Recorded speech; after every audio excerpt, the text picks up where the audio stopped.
Ijambo ry'Imana.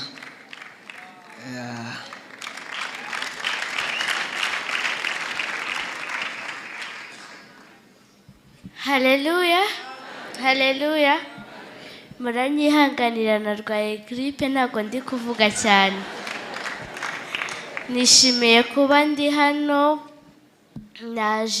naje mvuye ku ishuri, ndavuga ntabwo nasiba, mama yaherekeje papa na bakuru banjye, ndavuga ntabwo nasiba kuza mu materaniro. Rero ndishimye cyane kubona Dr. Masengo cyane, ndamwishimiye cyane. Yamfashije kubona modo wanjye Apotre Rutayisire ku isabukuru ye, yabimfashijemo, nongeye kumushimira. Reka dusengere umwigisha. Mana turagushimiye, tugushimiye neza yawe, tugushimiye urukundo rwawe, tugushimiye kuri Mana nziza.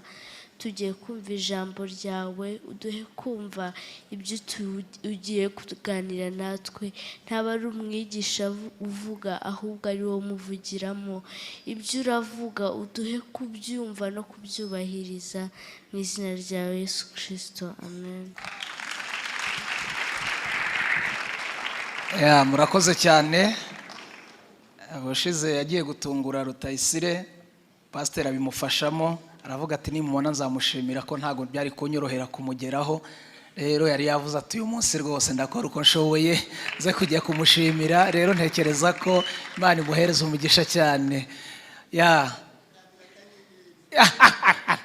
Mushumba ngo araza kumukandira akanyenyeri. Murakoze cyane. Ntekereza ko n'umugisha ukomeye nkuko abivuze Kado ndetse n'umushumba mukuru. Ndi umushyitsi ariko nanone nka umushyitsi w'umusangwa, nza hano nje kwigisha, nkaza nje no guterana. Rero dushimiye Imana kandi duhaye iri joro, twari kumwe mu ijoro rya bonane, twagiranye ibihe byiza. Rero umushumba yaransabye ngo nzaze nongere mbane namwe mu iri joro. Nishimye cyane, nabonye abakozi b'Imana, umugisha ukomeye kubana na Edouard, ni inshuti yanjye cyane. Ejo namubwiye ngo nzaza hano, arambwira ngo azaza, ngira ngo ntibiri buze gukunda. Nishimye ko kubona, ntekereza ko n'umugisha ukomeye. Mbona igaba n'inshuti yanjye, jya musura hepfo hariya. Nawe nishimye cyane rwose. Kandi nshimye Imana ku bwa Moise. Hari ishimwe rya Moise ryanyuze hano ku cyumweru, twararikurikiye na nimugoroba naryeretse madamu, ni inshuti yacu cyane. Imana yarakoze, Imana ishimwe cyane. Nongeye gushima ku bwa Kiriki, nawe amaze iminsi ari mu mashimwe akomeye cyane. Nawe ni inshuti yacu, nawe Imana amukoreye ibintu bikomeye. Imana ishimwe cyane. Shaka ko tuvuga ijambo ry'Imana. Inyuma yanjye hari undi mwigisha, yamenya gukoresha igihe Imana ijya ibishoboza kandi bikagenda neza. Shaka ko tuganira ku mbaraga zisunika abera mu rugendo. Ndavuga 6 gusa, tuze gusenga Imana. Dusome Zaburi ya 84 umurongo wa 6 tugere ku wa 8. Zaburi ya 84 umurongo wa 6 tugere ku wa 8. Turasoma Yesaya bice 40 umurongo wa 29 tugere kuri 31. Dusoreze muri Luka igice cya mbere umurongo wa 80. Dusome Zaburi 84 umurongo wa 6. Haravuga ngo hahirwa umuntu ugufitemo imbaraga, hahirwa abafite mu mitima inzira zijya i Siyoni. Iyo banyuze mu gikombe cyitwa Baka, bagihindura ahantu h'amasoko, imvura y'umuhindo icyambika imigisha. Bagenda bagwiza imbaraga, umuntu wese wo muri bo aboneka mu maso y'Imana i Siyoni. Amen. Yesaya 40:29 tugere kuri 31. Niyiha intege abarambiwe, kandi utibashije imwongera imbaraga. Abasore b'imigenda bazacogora baruhe, n'abasore bazagwa rwose. Ariko abategereza Uwiteka bazasubizwamo intege nshya, bazatumbagira mu kirere, bagurukisha amababa nk'ibisiga. Baziruka be kunanirwa, bazagenda be gucogora. Amen. 1:80 Luka. Uwo mwana arakura, agwiza imbaraga z'umutima, aguma mu butayu kugeza umunsi yerekewemo Abisirayeli. amen. Nari mvuze ngo tuvuge hejuru y'imbaraga zisunika abera mu rugendo. Bamaze kutubwira ku irembo ry'ububyutse, ariko hari n'irembo ry'imbaraga zisunika abera mu rugendo. Zimbaraga Imana iracyazitanga. Murimbyi yaravuze ngo numva Yesu anyemeza ko mbuze imbaraga.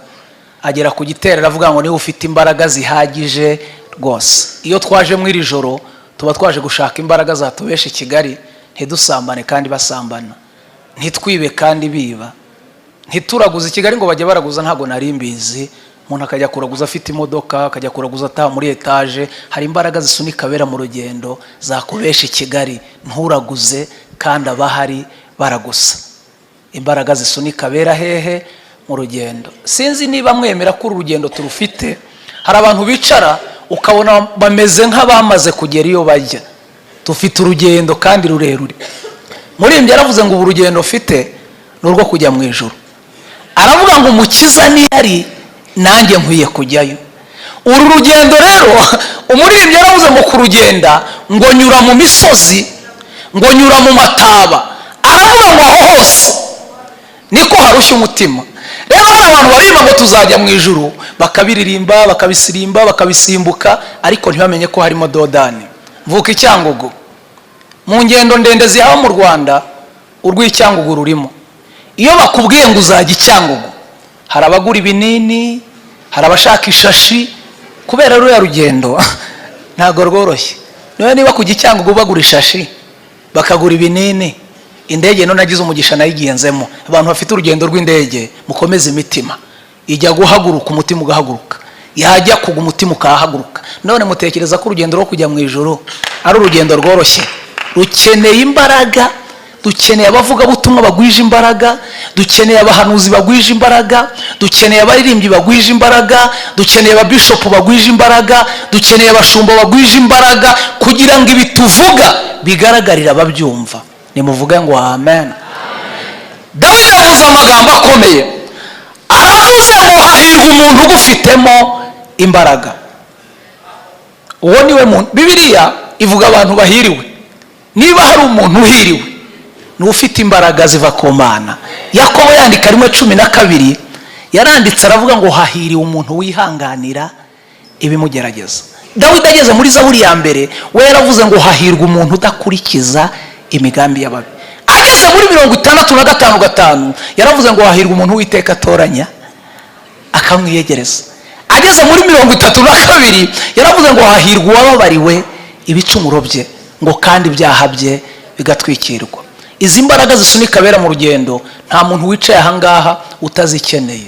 Waba uri dogiteri, waba uri profete, waba utaha muri etaje, waba ugenda muri V8, waba ufite so na nyoko, waba uri imfubyi, waba wiga materineri, izi mbaraga nuba mu mujyi wa Kigali utazigwije uzakora ibara. Dukeneye imbaraga zisunika abera hehe. Zimbaraga zijyana nawe ugiye kugura imyenda ugasanga ipataro ebyiri zimanitse, icitse n'inzima, ugacyuri inzima icitse ukayisiga. Dukeneye imbaraga zituma tumenya n'ibyo twambara. Dukeneye imbaraga zituma tumenya n'ibyo turya. Dukeneye imbaraga zituma tumenya nabo tugendana. Izi mbaraga ni nyinshi, ariko reka nkoreze imbere vuga 6. Mu mbaraga zisunika abera mu rugendo harimo imbaraga ya mbere yitwa umwuka wera. Iyi ngiyi keretse ibaye seminari tukayivugaho. Ntabwo abantu bagishaka gutegura amasengesho avuga ku mwuka wera, ahubwo ni amasengesho ngo yo guhirika, ngo yo kuzenguruka, ngo yo kwikorera. Mushaka umwuka wera, niyo mbaraga izakubesha mw'uyu mujyi ukabana n'Imana udacumuye. Imbaraga yitwa umwuka wera. Ibyakozwe n'intumwa 8 haravuga ngo icyakora muzahabwa imbaraga umwuka wera n'abamushira. Haravuga ngo muzaba abagabo. Iyo umuntu yuzuye umwuka wera asenga niba tura abandi baryamye. Iyo umuntu yuzuye umwuka wera atanga icyacuma abandi bakirya. Iyo umuntu yuzuye umwuka wera asura abarwayi bigashoboka. Umwuka wera ni imbaraga ituma uvuga ukuri uko kuri. Nimuvuge ngo amen. Iyi mbaraga Yosefu yari ayifite. Musore wagwije imbaraga yitwa umwuka wera, agera kwa Potifari yanga kuryama. nasomye igitabo kimwe kirantangaza ngo muka Potifari yari yemereye Yosefu ibintu bitanu. Yaramubwiye ngo icyambere wemera ko turyamana ndaguha ubwene gihugu. Iki kintu muracyumva ukuntu gikaze. Aramubwira ngo icya kabiri ndaguha gakondo, ndaguha ubutaka. Ryama gusa ngo ubutaka. Ariko umuhungu wuzuye umwuka wera aravuga ati ntago naryama kubera ubutaka. Iyo umuntu yuzuye umwuka wera hari ibyo adakora. Nimuvuge ngo amen. Iyi ni imbaraga yatumye Daniel agera imbere y'abantu bananiwe, asobanura inzozi, asoma ibidasomeka, ibyo abandi batasoma warabisoma. Iyo ufite umwuka wera ibyo abandi batabona wowe urabibona, ibyo abandi badashobora wowe urabishobora. Umwami ngo yaramurebye aramubwira ngo ni wowe Daniel, aramubwira ngo numvise bakuvuga ku mwuka w'Imana aba muri wowe. Barakuvugaho iki? Mu mujyi barakuvugaho iki? Muri karitsiye barakuvugaho iki? Mu itorero barakuvugaho iki? Iyo umuntu yagwije imbaraga atunga imbaraga ya mbere yitwa umwuka wera. Wajya gutereta ugateretana umwuka wera, wajya gudepoza ukadepoza ufite umwuka wera, wajya guhaha ukagenda ufite umwuka wera. Niba hari ikintu abantu babuze ni iyi mbaraga yitwa umwuka wera. Nimuvuge ngo amen. Nimunyikirize ngo amen. Iyo ni imbaraga ya mbere mu mbaraga zisunika abera mu rugendo. Imbaraga ya kabiri mu mbaraga zisunika abera mu rugendo ni imbaraga yitwa gusenga. Kugira gute? Gusenga. Yakobo yaranditse ibice 5:16 aravuga ngo mwaturira n'ibyaha byanyu kugira ngo mukizwe. Aravuga ngo gusenga k'umukiranutsi kugira umumaro mwinshi. Iyo asenganye iki? Wowe ikintu cyitwa gusenga ntago abantu bakigikozwa, ntago abantu bacyumva. Barabivuga ariko ntibabikora. Nuko nta gipimo gihari ngo dupime amasengesho yanyu, ariko ntayo. Igeze mbivuga hanga ko nasuye umuntu, musuye arambwira ati nshaka kukuganiriza, akubwira ukuntu abakire babaho. Ambwira ntimbwira. Arambwira ngo nta mukire uhaha buri kanya. Iby'icyumweru abihaha umunsi umwe agashyira muri stoke, nta kwirukana nka envelope buri kanya. Ntaho arambwira ati kandi nta mukire usengera ibiryo buri kanya. Iyo avuye guhaha bishyira muri stoke agahita bisengera y'icyumweru cyose, nta mwanya wo gusengera ibiryo buri kanya. Urabyeza mureke mbabwire. Ushaka uburyo mugwiza imbaraga yitwa gusenga. Uhagurutse ugiye kurambagiza senga, ugiye gucuruza senga, wuriye indege senga, ugiye kubyara senga. Ndagira ngo mbatangarize ko nta kindi kizakubesha mu uyu mujyi nudafata umwanya wo kujya ku mavi ngo usenge. Ibyacu biva mu gusenga. Nimuvuge ngo amen. Impamvu mubona biramba, impamvu mubona bimara igihe byavuye mu masengesho, kandi n'ubundi tubirindishije amasengesho. Kuko intwaro wakoresheje ugera ku kintu niyo ntwaro ukoresha ukirinda. Uriya mugore ndamusengera, uriya mukobwa ndamusengera, kubera nabakuye hehe? Mu masengesho. Nusenga ntacyo uzabura. Mu gusenga harimo byose. Nimuvuge ngo amen. Iyo ni imbaraga ya kangahe? Yitwa kugira gute? None se murasenga cyangwa murabivuga? Mushaka uburyo musenga. Mwabasore mwe muri hano mushaka abagore, mutakuye mu masengesho muzahura n'ibibazo, muzizasenyuka. Ese muranyumva? Nimuvuge ngo amen. Imbaraga ya gatatu mu mbaraga zisunika abera mu rugendo ni imbaraga yitwa gusoma ijambo ry'Imana. Gusoma iki? Yohana yandika mu gice cya mbere umurongo wa mbere kugera ku wa 3 yaravuze ngo mbere na mbere hariho jambo, ngo kandi uwo jambo yahoranye n'Imana, ngo kandi ijambo yari Imana, uwo yahoranye n'Imana mbere na mbere. Ibintu byose niwe wabiremye. Aravuga ngo mu byaremwe byose nta na kimwe kitaremwe nawe. Turabanebwe ntidusoma ijambo ry'Imana. Mu mbaraga zisunika abera mu rugendo harimo imbaraga yitwa gusoma ijambo ry'Imana. Kandi ibinyamakuru turabisoma, amalinki turayareba, message imbuga tuba twasomye, ariko gufata umwanya umuntu agasoma ijambo ry'Imana birimo biratugora, birimo biratunanira. Kandi ugasanga rimwe na rimwe n'ibyo dusoma hari nubwo bidutsinda. Ubushize nabahete monyaje ndahangaha, Imana igiye yagize iminsi ibihe byashize irambwira ngo izampa imodoka. Imana rero ntigira isoni. Iyo wasenze Imana ikubwira ibintu ukavuga ariko Imana ibintu iri kumbwira iri kubona binkwiriye gute? Imana yambwira ngo izampa imodoka. Ibimbwiye ndavuga se umuntu abonye imodoka ayikoresha iki? Arayitwara. Mbona sinzi kuyitwara. Ariko se mbere yo kuyitwara hakorwa iki? Hashakwa provisoire. Njya kwiga, ngezeyo ngiye kwiga nsanga ibintu basoma ni ibintu by'ikinyarwanda byoroshye. Ngiye mu kizami ndatsindwa mbura inota rimwe. Nsubirayo, nsubiyeho ndatsindwa mbura rimwe. Nsubiraho bwa gatatu nsubiyeho ndatsindwa mbura rimwe. Je mu rugo madame arambwira ariko nta kibazo ufite? Ni ntacyo. Gatatu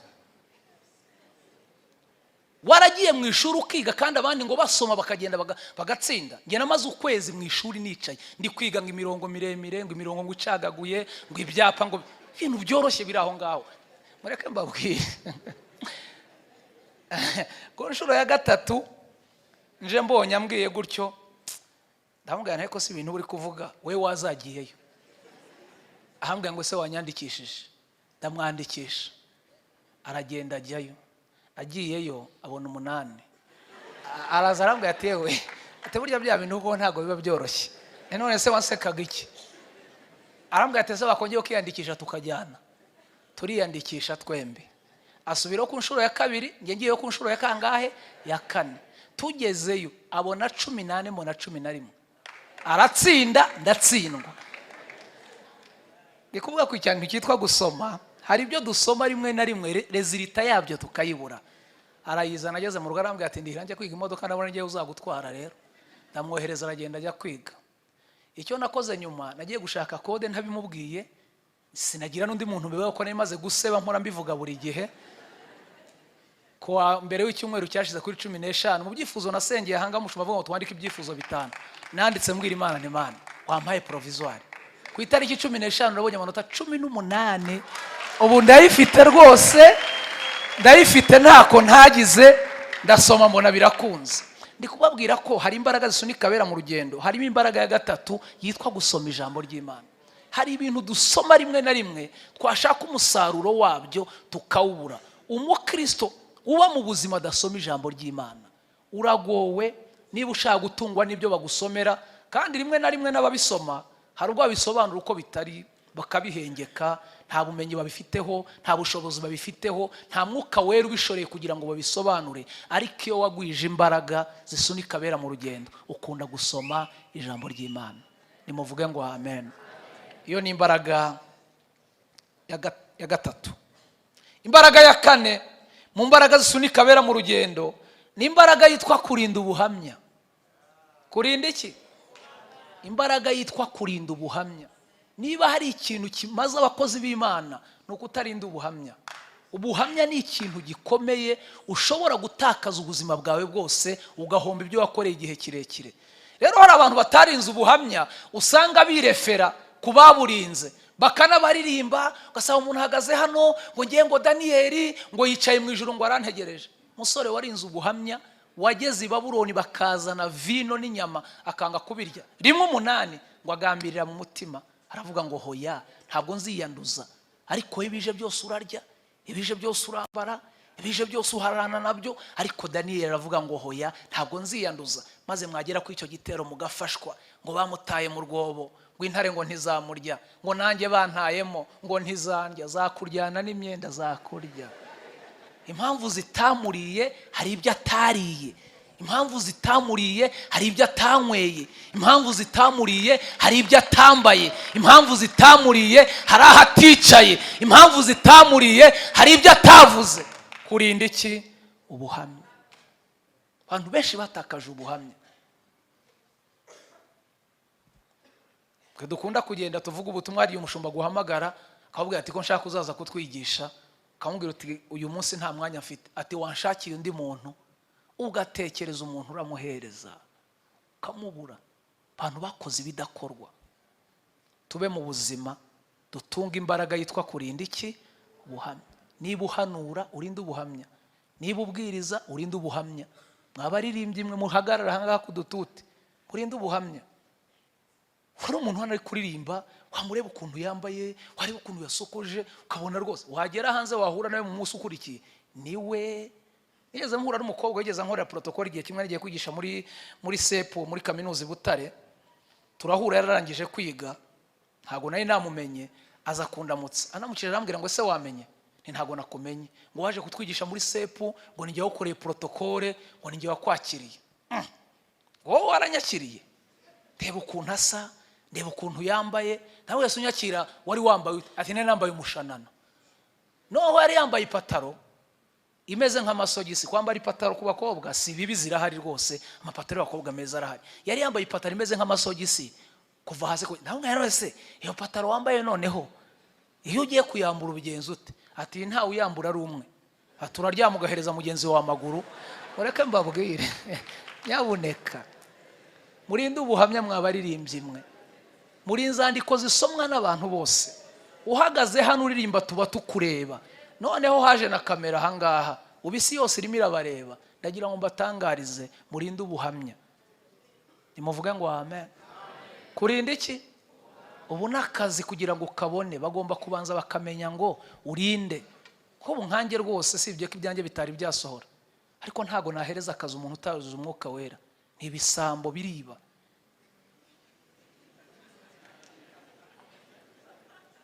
Oya mukumbaza ngo yasa umunyamwuka wamubwirwa niki? Nta munyamwuka uyoberwa undi, ntago bishoboka.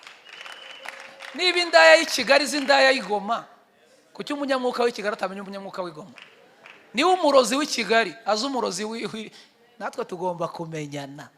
Rinda ubuhamya, nta kimana izakwima. Mu mbaraga zisunika bera mu rugendo harimo imbaraga yitwa kurinda iki? Ubuhamya. Ibyo byatumye ba Daniel bakomera, ibyo byatumye ba Yosefu bakomera, ibyo byatumye ba Debora bakomera. Ni abantu bagiye barinda iki? Ubuhamya. Kongeye ngo zigize imyaka 30 ngo ntarabona umugabo. Uramukwiye wowe? Warinze ubuhamya ukeneye umugabo? Niyo ndoro yawe ukuntu ureba amaso yabaye umutuku, ariko amaso y'abakobwa asigaye atukuzwa n'iki? Urareba ukuntu wararakaye. Murinde ubuhamya. Kurinda iki? Ndagenda buke se kugira ibyo nkomeretsa. Shaka kubabwira ko hari imbaraga zisunika bera mu rugendo. Mwizi imbaraga harimo imbaraga ya kane yitwa kurinda iki? Ushumba ubona duhamagara tukaza tukakwitaba. Ubu hari abaduhamagara ntitubitabe. Udututi twabo tumeze ukuntu. Nta buhamya buturiho. Eduard urabizi rwose pe. Hari abantu bahamagara ngo ngwino wigisha, ariko nare ubuhamya bwabo narebe uko bavuga hanze, narebe udututi twabibi. Avuga nti ntago barinze ubuhamya. Ubuhari n'abantu nagendana nabo, hari n'umuntu twakicana ngo dusangire icyayi bambonane nawe. Murabyumvise? Ni imbaraga yitwa kurinda iki?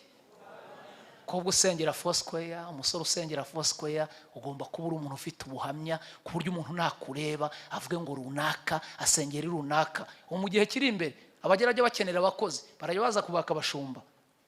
Mushumba yagutangira ubuhamya, yagutangira recommandation, yakohereza ubuhamya bwawe waraburinze. Iyo ni imbaraga ya kane. Imbaraga ya gatanu isunika bera mu rugendo ni imbaraga yitwa imbabazi, kubabarira. Matayo 5:7 yaravuze ngo hahirwa abanyembabazi kuko aribo bazagira bate? Aribo bazazigirirwa. Dufite abantu bafite abantu banze kubabarira. Umuntu akaba ari mu murimo w'Imana kavuga ati runaka nuko byagenda bite ntiyagera iwanjye n'isi yavaho ntago namubabarira. Ugomba kuba mu buzima utunze imbaraga ya gatanu yitwa kugira gute? Kubabarira. Turirimbe turi abanyembabazi, tubwirize turi abanyembabazi, tubyare turi abanyembabazi. Kandi niba hari ikintu gikomeye, niba hari ikintu kirimo kirasenya imiryango, ni akantu kitwa imbabazi. Abantu banze kubabarira. Imbaraga ya gatandatu ya nyuma ni imbaraga yitwa kwihangana. Yakobo 1:12 yaravuze ngo hahirwa umuntu wihanganira ibimugerageza. Uyu murimo w'Imana turimo uradusaba kwihangana. Utazi kwihangana ntiwaririmba, utazi kwihangana ntiwabwiriza, utazi kwihangana ntiwashumba itorero, utazi kwihangana ntiwamudiyakoni, utazi kwihangana ntiwatunga urugo, utazi kwihangana ntiwarera abana. Iyi ni imbaraga igigushoboza kuba mu rugo kagira imyaka 30, 40, ugafeta 50, urugo rwawe rutaragira ikibazo. Nuko ubutunzi imbaraga yitwa kugira gute? Kwihangana. Dasoje. Imbaraga zisunika bera mu rugendo. Mvuze zingahe? Mvuze zingahe? Iya mbere ni iyihe? Iya kabiri ni iyihe? Iya gatatu ni iyihe? Iya kane ni iyihe? iya gatanu ni iyihe? iya gatandatu ni iyihe? ninde uzujuje? ninde uzujuje? ninde uzujuje wavuga uti rwose nkurikije uko mbyumvishe ndi umunyamwuka, ndawufite kabisa. Imbaraga yitwa umwuka wera ndayifite. Imbaraga yitwa amasengesho ndumva nyujuje. Imbaraga yitwa kurinda ubuhamya ndumva nyifite. Imbaraga yitwa gusoma ijambo ry'Imana ndumva nyifite. Imbaraga yitwa kubabarira ndumva nyifite. Imbaraga yitwa kwihangana ndumva nyifite. Umuntu wicaye mu iri teraniro akumva uko ari esheshatu rwose azujuje, uwo nguwo twari dukwiye nko kumugurira fanta. Ariko wumva hari yabuze, yaba imwe yaba ebyiri zaba eshatu, ukumva hari izo ukeneye muri izi ngizi, uhaguruke ku birenge byawe uhagarare, twinginge umushumba wacu n'ubundi aze adufashe, adusengera Imana, atubwirira Imana ngo dukeneye gutunga imbaraga zisunika abera mu rugendo. Mwakomera Imana amashyi menshi cyane, adusabira imbaraga. Nta kindi kiduhagurukije, tugiye kubwira Imana ngo Mana dukeneye imbaraga. Yesu abaho umugisha. Amen. Asante. Reka dukomere Imana amashyi.